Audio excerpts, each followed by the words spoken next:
નમસ્તે વિદ્યાર્થી મિત્રો, આજે આપણે જોવાના છે ડીસી જનરેટરની એપ્લિકેશન્સ. આ સવાલ પણ કોમ્બિનેશનમાં એટલે સેપરેટ જનરેટરની એપ્લિકેશન નથી પૂછાતી. ઇન જનરલ બધા જ જનરેટર આવી જાય એવી રીતે પૂછાતી હોય છે કે ભાઈ દરેક જનરેટર ડીસી જનરેટરની એપ્લિકેશન કહો.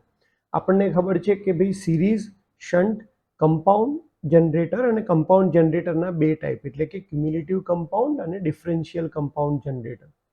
જ્યારે પણ આપણે એપ્લિકેશનની વાત કરીએ ત્યારે આપણને એની ખાસિયત ખબર હોય તો આપણે એના ઉપયોગ એટલે એની એપ્લિકેશન ઇઝીલી કરી શકીએ.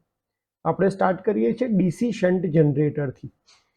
શન્ટ યાદ રાખવા માટે મેં હંમેશા કીધું છે કે શન્ટમાં તમને કોન્સ્ટન્ટ મળે. જો જનરેટર હોય તો તમને કોન્સ્ટન્ટ વોલ્ટેજ મળે અને જો મોટર હોય તો તમને કોન્સ્ટન્ટ સ્પીડ મળે. તો ડીસી શન્ટ જનરેટર જે છે એની અંદર કોન્સ્ટન્ટ વોલ્ટેજ, એને કોન્સ્ટન્ટ વોલ્ટેજવાળા જનરેટર તરીકે ઓળખવામાં આવે છે અને એને પેરેલલમાં ઇઝીલી બીજા જનરેટરની સાથે તમે ચલાવી શકો છો. ડીસી શન્ટ જનરેટરનો યુઝ લાઇટિંગ લોડ વાપરવા માટે જ્યાં ડીસી સપ્લાય યુઝ થતો હોય ત્યાં તમે, કારણ કે અત્યારે તમે ઘરની આજુબાજુ આપણા ઘરની જ વાત કરીએ તો ઘરમાં પણ આપણે જે વોલ્ટેજ છે એ કોન્સ્ટન્ટ છે, લોડ એટલે કે કરંટ તમારો ચેન્જ થયા કરે છે. તો જ્યાં ડીસી સપ્લાય યુઝ થતો હોય ત્યાં તમે લાઇટિંગ લોડ રન કરવા માટે ડીસી શન્ટ જનરેટરનો યુઝ કરી શકો. સાથે સાથે બેટરી ચાર્જિંગ માટે પણ એનો યુઝ થાય છે. બીજા જનરેટરની વાત કરીએ તો એ છે DC series generator. DC series generator એ કોન્સ્ટન્ટ પાવર સપ્લાય નથી આપી શકતો, એટલે કે કોન્સ્ટન્ટ વોલ્ટેજ નથી આપી શકતો અને એટલા માટે એ પાવર સપ્લાય લાઇટિંગ લોડને પાવર કરવા માટે યુઝ નથી થતો અને રાઇઝિંગ પ્રકારની કેરેક્ટરિસ્ટિક્સ ધરાવે છે. એની ખાસિયત છે. અને કઈ કઈ જગ્યાએ ઉપયોગ થાય છે તો જેની મદદથી આપણે વોલ્ટેજ વધારી શકતા હોઈએ, એટલે ફીડરમાં જ્યાં વોલ્ટેજ ડ્રોપ વધારે થાય ત્યાં ડીસી ફીડરમાં આપણે એને બૂસ્ટર તરીકે યુઝ કરી શકીએ. DC arc lighting, series arc lighting માટે આપણે એનો યુઝ કરી શકીએ. સિરીઝ ઇનકેન્ડેસન્ટ લેમ્પ જે છે એના માટે આપણે યુઝ કરી શકીએ. અને ઇલેક્ટ્રો લોકોમોટિવમાં જ્યારે આપણે રીજનરેટિવ બ્રેકિંગનો યુઝ કરીએ ત્યારે ફિલ્ડ કરંટ આપવા માટે આપણે ડીસી સિરીઝ જનરેટરનો ઉપયોગ કરીએ છીએ. હવે વાત કરીએ કમ્પાઉન્ડ જનરેટર. તો કમ્પાઉન્ડ જનરેટરના બે ટાઈપ છે, ડિફરન્શિયલ કમ્પાઉન્ડ જનરેટર અને ક્યુમ્યુલેટિવ કમ્પાઉન્ડ જનરેટર. એની પહેલા એક સેપરેટલી એક્સાઇટેડ જનરેટર આવે છે. તો સેપરેટલી એક્સાઇટેડ જનરેટરની વાત કરી લઈએ.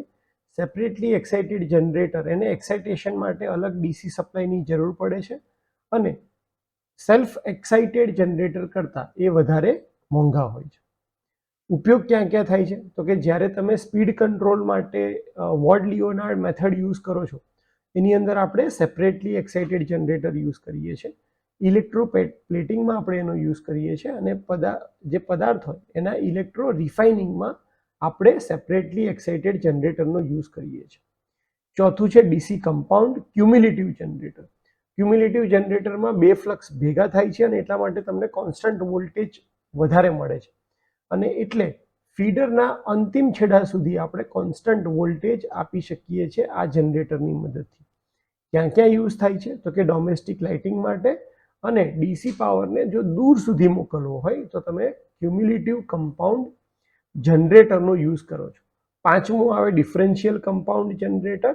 તો ડિફરન્શિયલ કમ્પાઉન્ડ જનરેટરમાં તમારો વોલ્ટેજ ધીરે ધીરે ઘટે લોડ વધવાની સાથે અને એટલા માટે તમે જે વેલ્ડિંગ છે, વેલ્ડિંગની અંદર આપણે ડીસી કમ્પાઉન્ડ ડિફરન્શિયલ જનરેટરનો યુઝ કરીએ છીએ. તો આ હતા જનરેટર, એની ખાસિયતો અને એના ઉપયોગો.